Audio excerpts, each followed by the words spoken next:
هو ليه لما حد بيتاوب قدامي بلاقي نفسي بتاوب وراه؟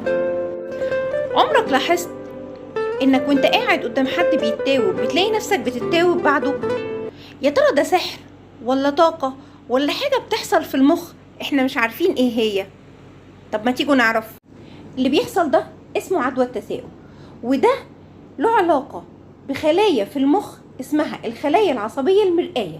الخلايا دي مسؤولة عن انك تقلد الاشخاص بشكل لا ارادي، زي مثلا لما تبقى قاعد مع شخص بيضحك تلاقي نفسك بتضحك لا اراديا.